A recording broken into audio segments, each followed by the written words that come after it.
Welcome to Coffee with Indy.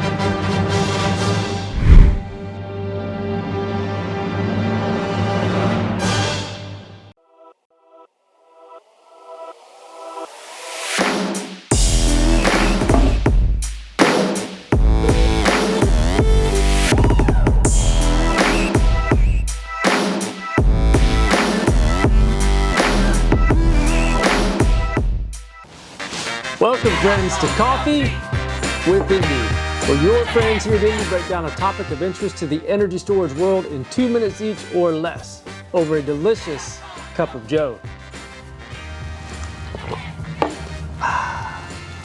Today's topic: when good energy storage projects go bad.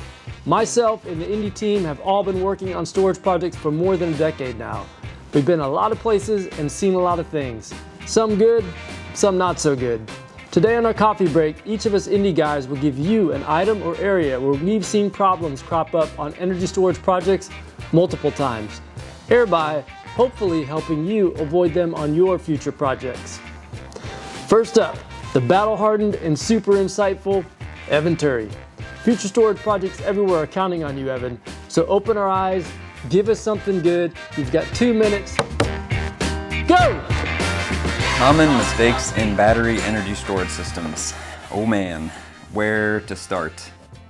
This year has had some awful supply issues with the Suez Canal blockage, COVID delays, port congestion. A common mistake I'm seeing pretty often right now that's had some major project impacts or impacts to an overall portfolio of projects is what I'll call inflexible procurement. What I mean by that is owners not taking advantage of the current maturity in the market, where one OEM can reasonably easily be swapped for another. But you may have worked with one turnkey integrator and you get to know their specific terminology. You start to think it'd just be too much work to have a portfolio where you use Tesla for project 1, and then project 2 is Power Electronics and BYD. Project 3 is Sungrow and CATL. And so you're stuck with one integrator, one supplier, unofficially locked in for the whole portfolio, and you start just getting railed by delivery delays, sometimes non-delivery in this last year, price increases. But if you can deliver the projects within your portfolio with the best performing, lowest cost available option at the time, you solve countless sort of handcuffing problems that come from inflexible procurement, which is a costly mistake when you're forced to renegotiate your PPAs or you lose 9 months of some prime merchant revenues. That's the mistake I'm seeing right now that's having a pretty sweeping impact. Yeah, no doubt there, Evan. The supply chain for energy storage has once again gotten quite wonky. Great points. Next up, the Midas man with the golden touch, John Mitchell. John, give us something good. You've got 2 minutes. Go! Hey everyone, so I picked out a couple of common problems to watch out for in your energy storage projects. Both are related to one another. So first of all, avoid scope gaps in the controls monitoring and networking scope. And while you're doing that, you also want to avoid having too many cooks in the kitchen at the same time. So what I mean by that, I've put together a very high level example. So here you have basically what is considered the base EMS scope. So here you have your site level controls and then also your individual unit controls. So that's doing all the controls and monitoring for the energy storage system itself. So that's kind of base EMS scope.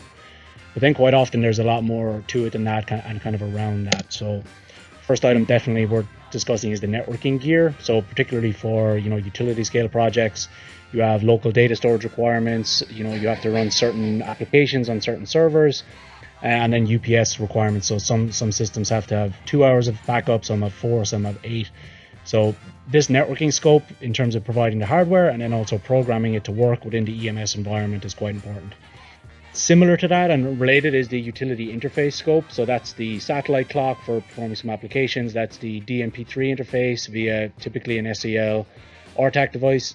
So having that programmed and configured to work and receive commands into the EMS environment is also quite important. And another item kind of related to the networking stuff is your networking and your cloud access and your VLAN setup. So important to understand what your requirements are there and kind of factor it in accordingly.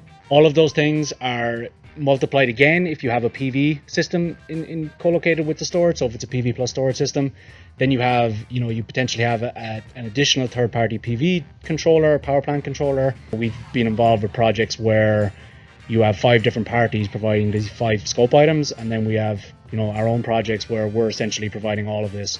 So, it's important just to consider all the details of these items, and then also, ask the right questions to your suppliers to ensure that they can do this and that they can, have it work as an overall system. So that's my advice. Yes, as Confucius says, if there are too many cooks in the kitchen, the dish is often not going to work out. Good points, John. Last but not least, yours truly, Eric Schrock. Finish us strong, Eric. You've got 2 minutes. Go! Where do good storage projects go bad? Let us take the advice of one of the greatest basketball coaches of all time, John Wooden. Coach Wooden coached basketball at UCLA from 1948 to 1975. He won 10 national championships in a 12-year period and won a record 88 consecutive games. All the top players wanted to play for him, but were often surprised the first day they would show up to training camp. Coach Wooden would walk out and in a quiet voice say, "We will begin by learning to tie our shoes correctly." Coach Wooden understood you have to get the basics, the fundamentals right, in order to reach your full potential. The same is true with energy storage projects. With energy storage projects, people are often very focused on trading strategies, new machine learning methods, complex optimizations for market operations. These things are important, and they do have a big impact on project returns, and you should focus on them. Myself and the team have spent many a night on that subject. Just look at the great winter apocalypse in ERCOT from February 2021 this year, where some storage projects made millions while some lost millions. A lot predicated on understanding, positioning, and interpretations of those ERCOT market rules, which are still gray in several areas. All of this is critically important for project returns, but so are the basic fundamentals of good energy storage control. Don't forget about that. We see this missed and overlooked time and time again. Improving efficiency, reducing those aux load costs, good balancing of storage subsystems, watching battery state and operating in a smart way to increase battery life. A common mistake is assuming all of this is already done and figured out with the established players. We've done multiple performance analyses on operating plants, and I can promise you there's generally a lot of value being left on the table. A lot of basic things are too often not being done as they should. So let us heed the words of the late, great John Wooden.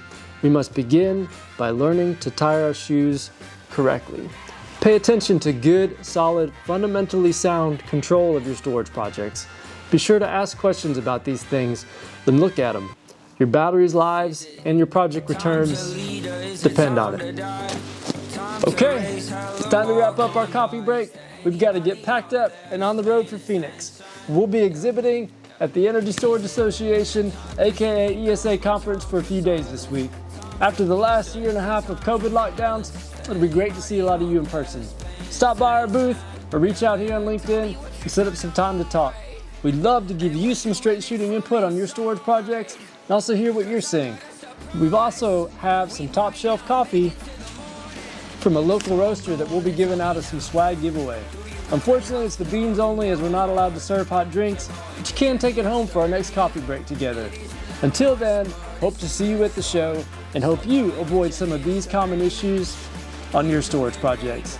So with that, remember friends, today is the day, the time is now, so let's get back to work.